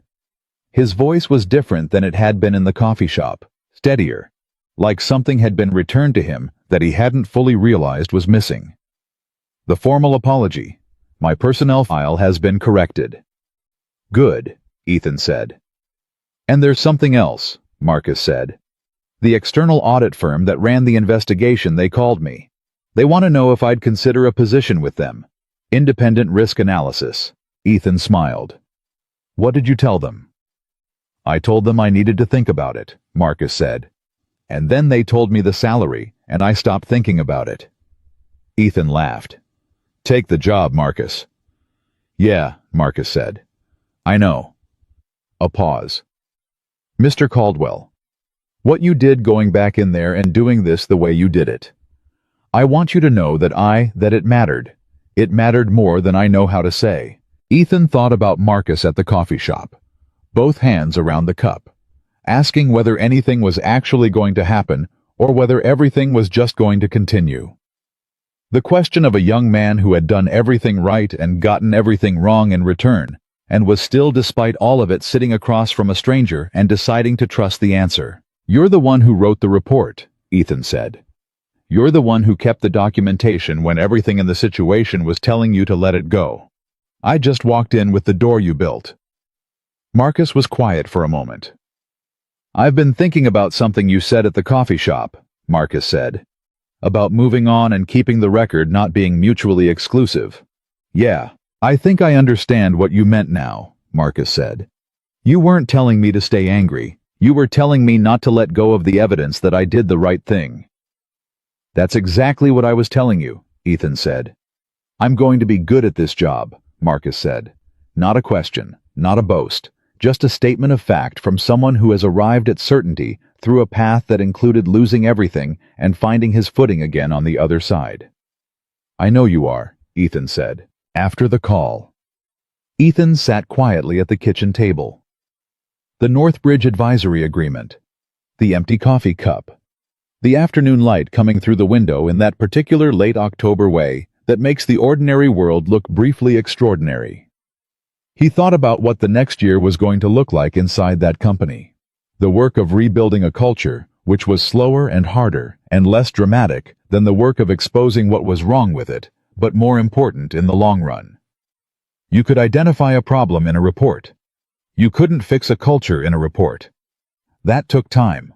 That took presence. That took a willingness to walk into rooms where people were still finding their footing and ask the right questions in the right way until asking became normal again. I was not under any illusion that it would be simple. He was also not afraid of it. His phone buzzed. A text from Lily's teacher. Lily told her class today that her dad went back to work because companies need someone who knows the difference between looking important and being important. "I thought you should know." Ethan read it twice. Then he put his phone face down on the table and pressed both hands flat against the wood surface for a moment, the way you do when something hits you in a place you weren't expecting and you need the physical world to anchor you for a second. 8 years old. Not invisible. He picked the phone back up and typed back. "She's not wrong." The teacher responded with a single laughing emoji. Then added, "She also said Franklin agrees." Ethan looked at the kitchen table. The advisory agreement, the empty coffee cup, the afternoon light, the city outside. His daughter's voice in his memory sitting on the floor with a bear named Franklin running a board meeting about telling the truth. I thought about something his wife Margaret used to say on the Sunday mornings when she made the pancakes. She would say it the way she said most important things casually while doing something else, as if the weight of the words was self-evident and didn't need a ceremony. She used to say, "The point isn't to win Ethan. The point is to stay yourself while everyone around you is deciding who to be." I hadn't thought about that in a long time. Or maybe he had thought about it every day and just hadn't named it. He stood up, put the coffee cup in the sink, picked up his jacket from the back of the chair. It was time to pick up Lily from school. He grabbed his keys, grabbed his phone, and then he stood there for one moment in the kitchen of his apartment on the north side of Chicago and just existed in the full weight of everything the last 7 weeks had been. Not triumphantly, not with the clean satisfaction of someone who has won something clean, but with the grounded, realistic, hard-earned peace of a man who has done what he set out to do and is still at the end of it, the same person he was when he started. That was the whole thing. That had always been the whole thing. He walked out the door and went to get his daughter. The first Monday of November arrived, the way all beginnings do, quietly without announcement, looking almost identical to the day before it until you're already inside it and can feel that something has shifted. Ethan drove to Northbridge headquarters for the third time. Same route. Same parking spot 2 blocks away. Same gray jacket. Same leather briefcase with the scuff on the left corner that he still hadn't fixed and probably never would. But when he walked through the revolving door, the lobby was different in a way that had nothing to do with the architecture. James Ryder was at the reception desk. He saw Ethan coming through the glass before Ethan even reached the door. By the time Ethan stepped inside, James was already standing, already smiling, already reaching for the visitor log, with the particular eagerness of someone who has been waiting for the chance to do something right. Mr. Caldwell, good morning. Your badge is already printed. Ethan took the badge. Thank you, James. The advisory office is on 39, James said. Ms. Dell had it set up last week. She said to tell you there's coffee waiting. Ethan looked at him. Patricia set up an office for me. Yes, sir. She picked the room herself. James leaned forward slightly like he was sharing something important. It has a window that faces north. She said you'd prefer that. Ethan considered this for a moment. He didn't know how Patricia Dell had arrived at that conclusion. He also wasn't sure she was wrong.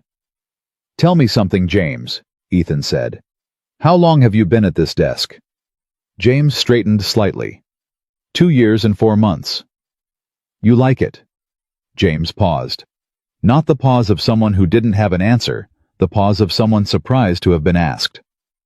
Honestly, it's the best seat in the building. You see everyone. You see everything. You're right, Ethan said. It is. He picked up his briefcase. Keep your eyes open, and if you ever see something that doesn't look right, you know who to tell now. James Ryder looked at him with an expression that was equal parts surprised and resolute. Yes, sir, I do. Ethan walked to the elevator. The regular one, not the freight elevator in the back where Claire had tried to send him 7 weeks ago. He pressed 39. The doors closed. The advisory office on the 39th floor was smaller than the executive conference room on 58, which suited Ethan exactly. A desk, 2 chairs across from it, a whiteboard and a window facing north. On the desk, there was a coffee maker, good one already brewed, and a single manila folder with his name on it that turned out to contain the current organizational chart, the board's list of priority concerns for the next 6 months, and a handwritten note from Patricia Dell that said simply, "Welcome back. Let us know what you need. The building is listening now." He read the note twice, set it down, poured himself a cup of coffee. He stood at the window for exactly 1 minute looking north at the Chicago skyline. Then he sat down, opened the organizational chart, and went to work. The first 3 months of his advisory role moved fast. Faster than he expected, and he'd expected fast. The company was in the particular state of organizations that have just survived something part relief, part disorientation part. The uncomfortable awareness that the structure they'd been operating inside had been built on assumptions that no longer held. People were still finding their footing. Old habits of silence and deference ran deep, and the habit of asking questions, real ones, the kind that might produce inconvenient answers, had to be built back slowly, the way you rebuild muscle after a long time of not using it. Ethan's first formal recommendation to the board came 30 days in. It wasn't about financial controls. It wasn't about governance structures. It was about a single policy change, a formal protected reporting channel that bypassed the management hierarchy entirely and went directly to the board's audit committee. Anonymous if the reporter wanted it that way. Documented, with a written response required within 15 business days. "You're describing a whistleblower program," one of the board members said during the presentation. "Not hostile, just precise." "I'm describing a truth channel," Ethan said. "A whistleblower program has legal connotations that make people hesitant to use it. A truth channel is just a place where someone can say what they're seeing without calculating whether it's safe to say it." The board member looked at him for a moment. "And you think people will use it?" "I think people have always wanted to use something like it," Ethan said. "They just needed to know it actually existed." The policy passed unanimously. Ethan drove home that evening and got to Lily's school at exactly 5 o'clock, 2 minutes before the after-school program supervisor started worrying. Lily was waiting at the front door with her backpack on both shoulders and the expression of someone who had things to report. "There was a situation with Franklin," she said the moment she saw him. "Okay," Ethan said. "Tell me in the car." Franklin's situation, as it turned out, involved a classmate who had borrowed him during free period and returned him with a small tear near his left ear. Lily had handled it by calmly requesting that the classmate's mother be informed, and then spending 15 minutes with the school aide, getting the tear repaired with a small amount of craft glue. "I didn't yell," Lily said, "even though I wanted to." "That's good," Ethan said. "And I told the aide what happened, so there was a record," she said. Ethan glanced at her in the rearview mirror. Where did you learn that? Lily looked at him with the patient expression of someone talking to a slow learner. From you, she said. You always say, keep the record. Ethan kept his eyes on the road. He didn't say anything for a moment, because he wasn't entirely sure he could say it without his voice doing something he didn't want it to do in front of his daughter. Yeah, he said finally. That's right. Keep the record. In December, the company released its corrected financial disclosures. The Vantage deal was officially dead. The shareholder communication was precise and measured and contained the kind of language that acknowledged problems without providing the kind of specificity that gave plaintiffs' attorneys something to build with. Ethan had reviewed it before it went out, not to soften it, but to make sure it was honest in the places where it needed to be honest and protective, in the places where the law permitted protection. There was one sentence in the communication that Ethan had written himself, which the board had approved after a brief discussion. It read, "This company is committed to creating an environment where those who identify problems are protected, not penalized for doing so." 12 words that sounded simple, and were not simple at all. Marcus Webb's formal letter of apology from Northbridge arrived on a Wednesday. He called Ethan the same day. "It's real," Marcus said. His voice had the stunned quality of someone who has been holding their breath for long enough that actually breathing normally feels strange. It actually says the performance reviews were not legitimate evaluations. It uses those words, not legitimate. Good, Ethan said. And my file is corrected. They sent me the documentation. A pause. And there's a settlement offer. It's significant, Ethan. You should have a lawyer review it, Ethan said. I already have one. She says to take it. Another pause. I'm going to take it. Good, Ethan said again. The audit firm position I start in January, Marcus said. Independent risk analysis. I'll be doing exactly what I did at Northbridge, except this time. This time the report goes where it's supposed to go, Ethan said. Yeah. Marcus stopped. When he spoke again, something in his voice had settled into a different register. Quieter the way a person sounds when they've located the real thing they want to say underneath all the things they've been saying. I haven't been sleeping well since February. Not real sleep. The kind where you wake up at 3 a.m, running through everything you could have done differently. I know that kind, Ethan said. Last night I slept, Marcus said. Actually slept, 7 hours. I don't remember the last time. He paused. I just wanted to tell you that. Ethan looked out the window of the 39th floor advisory office north toward the skyline that had become familiar in a new way over the past 2 months. Marcus, he said, you did the right thing at every step. The report, the documentation, the conversation with me. You kept your integrity when it would have been a lot easier to let it go. That's not nothing. That's most of it. A short silence. I keep thinking about what would have happened if I hadn't kept those files, Marcus said. If I'd just cleaned out my drive and moved on, like my girlfriend said. But you didn't, Ethan said. No, Marcus said. I didn't. That was the whole thing, Marcus. That was the whole thing right there. The twist that nobody in the building saw coming arrived on a Thursday morning in late January 14 weeks into Ethan's advisory role in the form of a single email that landed in the board's audit committee inbox at 7:43 a.m. The email came from the new reporting channel. The anonymous one. The Truth Channel. Ethan was in his office on 39 when Patricia Dell walked in without knocking, which she had never done before.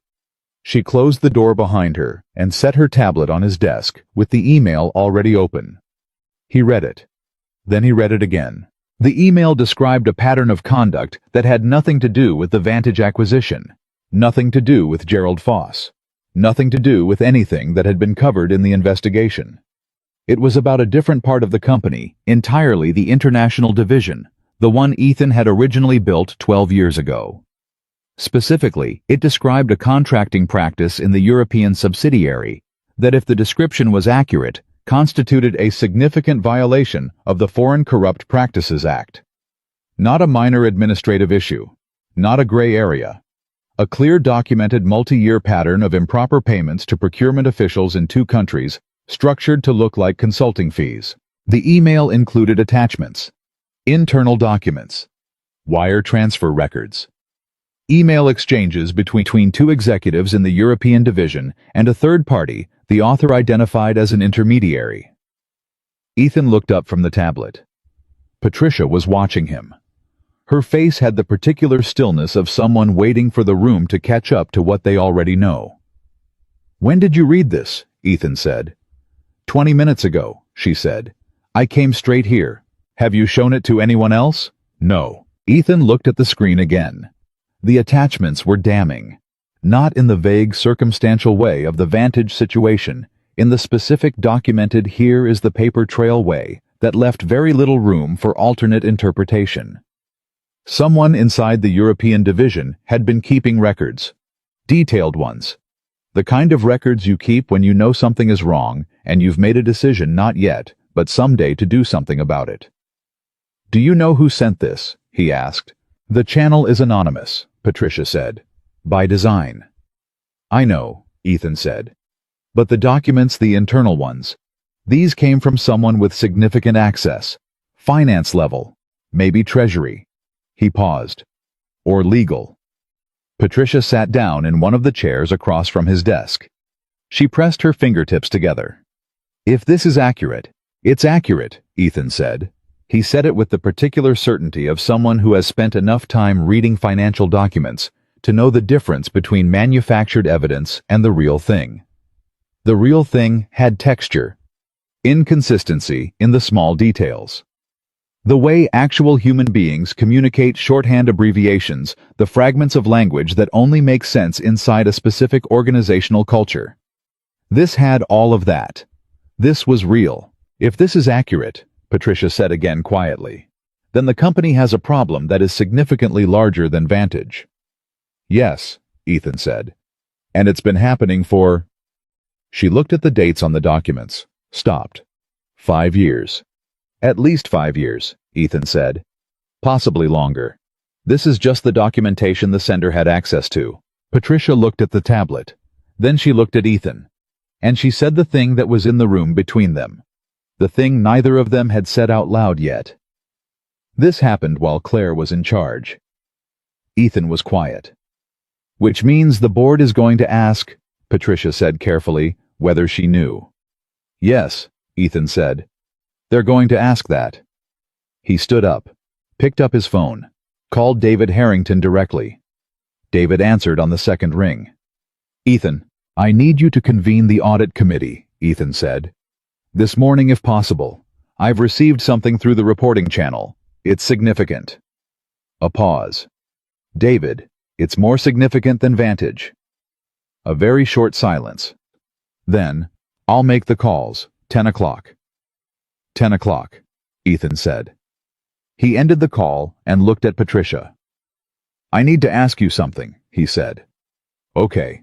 In the time you worked under Claire in all of it, did you ever see anything that suggested she knew about the European contracting practices?" Patricia held his gaze.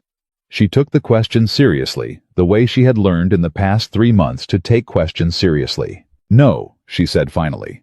"And I've worked closely with the international division. If she'd known, I think I would have seen something, some edge of it." She paused. "But I also told myself that Gerald's stress in the winter wasn't my business. So my read isn't infallible." "Nobody's is," Ethan said. "But yours matters. Keep thinking about it." She nodded. The audit committee meeting at 10 o'clock lasted 2 hours and 40 minutes. Ethan walked them through every attachment, every document, every wire transfer record. He laid out the timeline. He identified the 2 executives in the European division whose names appeared most frequently.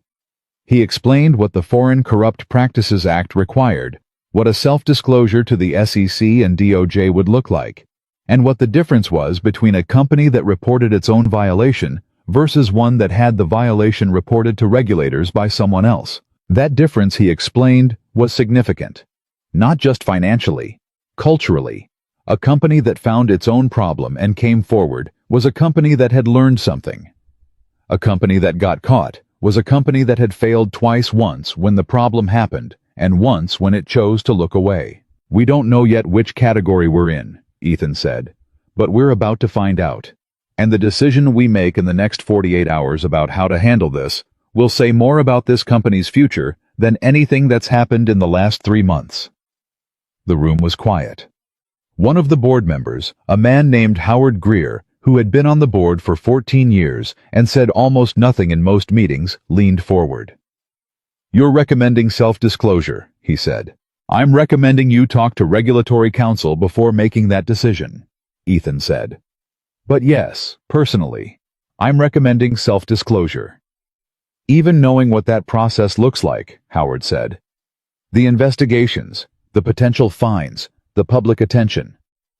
"Especially knowing what that process looks like," Ethan said. "Because the alternative is finding out about that process from the outside, and that version is always worse." Howard Greer looked at him for a long moment. "You know what you're asking this board to do is very hard." "I know," Ethan said. "I also know it's right." Howard looked around the table, then back at Ethan. Then he nodded once, the slow, weighted nod of a man who has been around long enough to know the difference between a hard decision and a wrong one, and who has made his peace with the former. The board voted to engage regulatory counsel immediately and to authorize self-disclosure, pending that counsel's review. The vote was 9-2. The 2 dissenting votes were not about whether the conduct was wrong. It was wrong, and everyone knew it. The dissenting votes were about timing, about strategy, about whether there was a way to manage the disclosure that minimized exposure. Ethan understood those votes. He didn't agree with them, but he understood them. What he did not understand, what he had never fully understood, was how people managed to separate the management of a crisis from the moral reality of it, without losing something important in the process. He'd seen it his whole career. Smart, capable people who could execute brilliantly on every tactical dimension of a problem, while somehow maintaining the clean fiction that the tactical and the ethical were separate conversations. They were not separate conversations. That had always been Ethan's whole position. They were the same conversation, just spoken in different registers. Regulatory counsel was engaged by noon. The process that followed was not fast and was not comfortable, but it moved with the particular momentum of something that has been set in motion by people who have decided with full knowledge of the cost to do the right thing. The 2 executives in the European division were placed on administrative leave pending investigation. Their names became known inside the company before the end of the week, though. Ethan played no role in that. Organizations of this size had an internal information current that moved faster than any official communication, and the names surfaced the way these things always surfaced. Through the hallway conversations and the group texts and the quiet aside between 2 people who know something and can't quite hold it in anymore. The anonymous sender of the email was never formally identified through the reporting channel. Ethan suspected he or she was someone in the European legal team. The specificity of the documentation, the internal language, the particular combination of things that had been included and excluded suggested legal training. But the channel was anonymous by design. By his design. And he was not going to undermine the one thing that had made this disclosure possible in order to satisfy his own curiosity. Whoever they were, they had done exactly what the channel was built for. They had seen something. They had kept the record. And when the mechanism existed to do something with it, they had used it. 3 weeks later, on a Wednesday evening in February, Ethan's phone rang while he was helping Lily with a math worksheet at the kitchen table. The number was one he didn't recognize. He almost let it go to voicemail. Then he answered, "Is this Ethan Caldwell?" The voice was young, female, slightly nervous in the way of someone who has rehearsed something. "It is," Ethan said. "My name is Sophie Kwan," she said. "I'm a junior analyst in the European Division's legal team." Ethan was very still. "I sent the email," she said. "Through the reporting channel, in January." He held the phone. Across the table, Lily was working through a subtraction problem with her tongue pressed against her lower lip, the way she did when she was concentrating. "Sophie," he said. "I'm glad you called." "I almost didn't," she said. "About 40 times. I've been sitting on those documents for 8 months. I kept thinking someone above me would see it and do something. And then I thought maybe I was reading it wrong. And then I thought... She stopped. I kept making excuses for not doing it. And then the reporting channel opened, and I ran out of excuses. How did you know about the reporting channel? Ethan asked. The company-wide communication in November, she said. When the new policy was announced, it said... She paused, and he could tell she was remembering the exact language. It said the company is committed to creating an environment where those who identify problems are protected, not penalized for doing so. Another pause. I read that 3 times. Ethan looked at the kitchen table. The math worksheet. Lily's pencil moving across the page. The yellow sticky notes on the refrigerator. The coffee cup at his elbow. The ordinary furniture of an ordinary evening. 12 words. That was all it had taken. Sophie, he said, what you did took real courage. It didn't feel like courage, she said. It felt like not being able to sleep anymore. That's usually the same thing, Ethan said. She made a small sound that was almost a laugh. The 2 executives on administrative leave. One of them is my direct manager's manager. I don't know what happens to my job when this is over. I can't make you a promise about that, Ethan said. But I can tell you that what you did is protected under the policy. And I can tell you that the kind of person who keeps a record for 8 months and uses the right channel at the right moment is the kind of person that good organizations want to keep. And if this isn't a good organization, she said, then it's becoming one, Ethan said. That's what this is. That's what all of it has been. The process of an organization remembering what it's supposed to be. Sophie was quiet for a moment. I hope so, she said. I really hope so. Go get some sleep, he said. Real sleep. You earned it. After the call ended, Ethan set the phone down on the kitchen table and looked at it for a moment. Lily looked up from her worksheet. Who was that? Someone who did a brave thing, Ethan said. Lily considered that with the serious face. Braver than you. Different kind of brave, Ethan said. Hers took longer. Lily absorbed this, nodded, went back to the subtraction. The self-disclosure process took 6 months. It was not clean. It was not comfortable. It generated coverage in the financial press. Uncomfortable questions from shareholders. A period of significant institutional uncertainty that tested the board's commitment to the path they'd chosen more than once. There were board meetings Ethan attended where the question on the table, never quite spoken directly, but always present, was whether they had moved too fast toward transparency, whether a more managed approach might have been less costly. Every time that question surfaced directly or indirectly, Ethan said the same thing. The question isn't whether transparency cost us something. It did. The question is whether the alternative, being found out rather than coming forward, would have cost more. And the answer to that is yes, every time. The only variable is how much more. The external investigators confirmed that the conduct in the European division had begun 5.5 years ago under a previous divisional leadership structure. Claire Whitmore had not known. The investigation was explicit on that point. She had been insulated from the division's operations in the ways that senior executives are often insulated through organizational layers that filter information upward, keeping the details from reaching the top unless someone specifically goes looking for them. She had not gone looking. That wasn't exoneration exactly, but it was a distinction that mattered. The difference between someone who built a corrupt system and someone who inherited an organization with one buried inside it was real, even if both outcomes were damaging. Ethan called Claire when the investigator's conclusion on her knowledge was confirmed. She answered on the first ring. "You're calling to tell me," she said. "I am," he said. "The report is clear. You didn't know." A silence, long enough that he wasn't sure how she was processing it. "Does that feel like what I thought it would feel like?" she said finally. "It doesn't. I thought it would feel like relief." "What does it feel like?" "Sad," she said. "Because it was happening inside something I was running, and I didn't know. And I should have known more about what was happening underneath me." Her voice was steady, but something in it was working. "That's not how I want to lead. That was never how I meant to lead." Then you learned something, Ethan said. At what cost? She said. I know, he said. But you learned it. That still counts. A pause. Then, how's Lily? He blinked. He hadn't expected that. She's good, he said.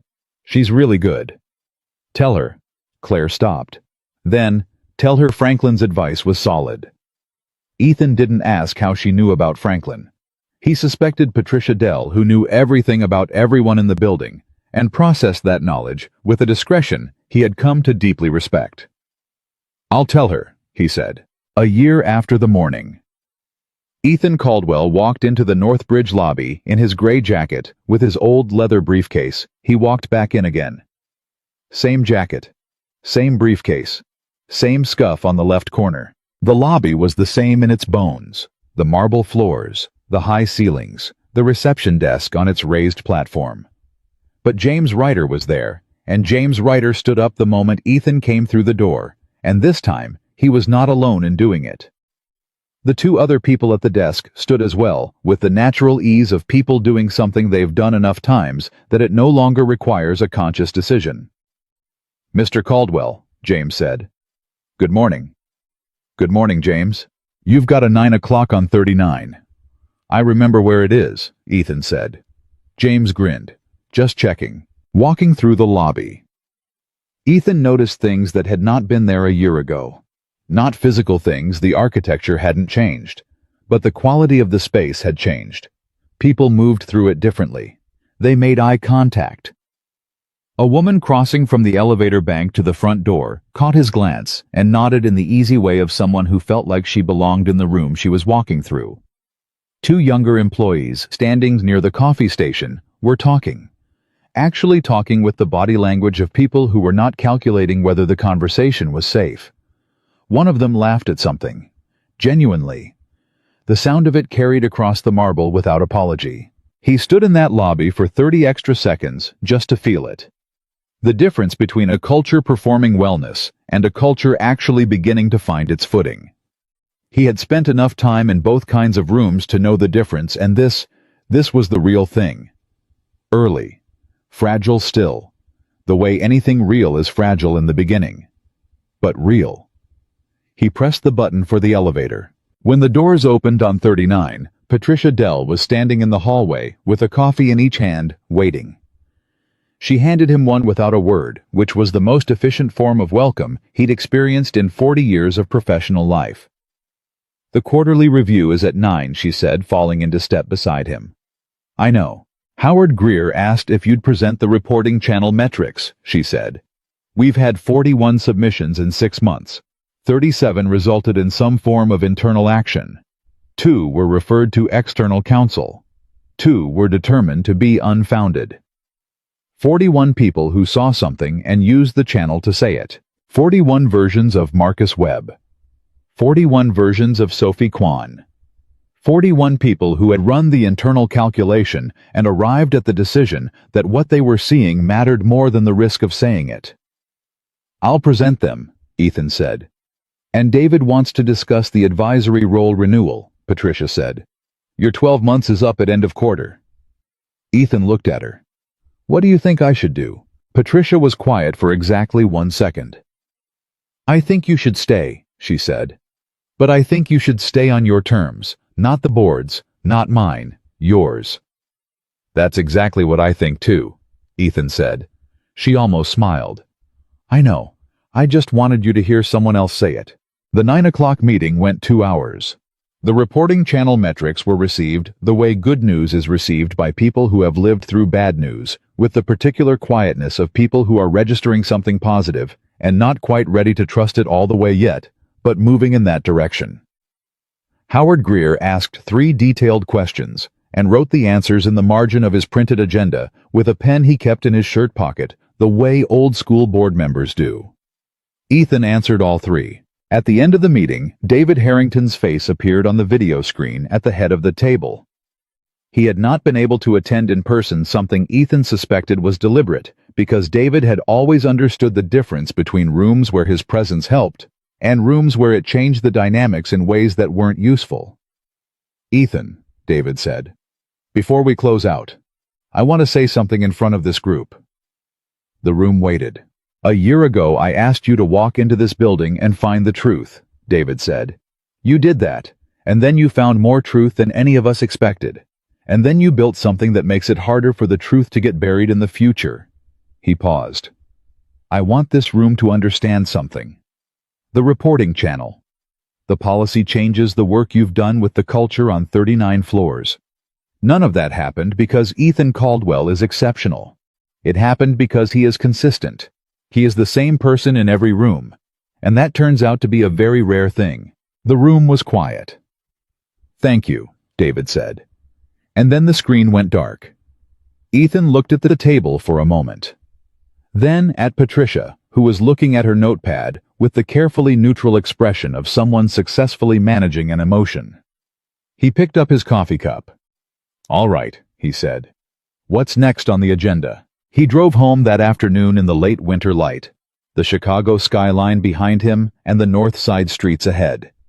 He parked, went upstairs, changed out of his jacket, and was back downstairs in time to walk the 2 blocks to Lily's school himself, something he didn't always get to do, but did whenever he could. She came out the front door at 3:22, with her backpack on both shoulders, and Franklin tucked under one arm, his repaired left ear barely visible at the seam. She saw him and ran. He caught her with both arms and held her the way you hold someone when you know exactly what you have, and you have learned through loss not to take any of it for granted. "How was your day?" she said into his shoulder. "Good," he said. "Really good." She pulled back to look at his face. She had Margaret's eyes, the particular shade and the particular way of looking at you, like they could see the thing you actually meant underneath the thing you said. "You did something important today," she said. It wasn't a question. "Yeah," he said. "I think so." "Franklin says you always do something important," she said. "He said you're the kind of person who does that." Ethan set her down and took her hand, and they walked home through the February cold, his daughter's voice filling the air around them with the full and unfiltered particulars of her day. Madison and Foursquare, and a story about a science experiment involving vinegar that had gone differently than expected. He listened to all of it. He asked the right questions. He laughed in the right places. He was completely present. He always was. That night, after Lily was asleep, Ethan sat at the kitchen table with the advisory renewal paperwork in front of him. He read through the terms he'd asked for. 12 months, same as before, with one addition, a provision that allowed him to expand the reporting channel model to 2 other companies in the Northbridge portfolio that had requested it. He uncapped his pen. "I thought about the morning a year ago. The pancakes. Lily's question about whether the good one always wins. The drive downtown. The lobby and the marble floors, and the woman who looked at his jacket and his briefcase and decided in 3 seconds what kind of person he was. The conference room. The 6 items. The phone call. David's voice saying I was wondering how long it would take. I thought about Marcus sleeping 7 hours for the first time in months. Sophie Kwan sitting on 8 months of documentation until the channel existed to use it. James Ryder standing up at the reception desk with the ease of someone who had made a decision about who he wanted to be in that building. Patricia Dell handing him a coffee in the hallway with both hands full, because that was who she was, someone who thought ahead, who paid attention, who showed up. I thought about Claire, wherever she was. Starting something new in a smaller room, working on becoming the person she'd meant to be before the culture of a building. She told her she didn't have to. He thought about Margaret. The Sunday mornings, the pancakes. The things she used to say while she was doing something else casually, the way you say the things you know all the way down. The point isn't to win, Ethan.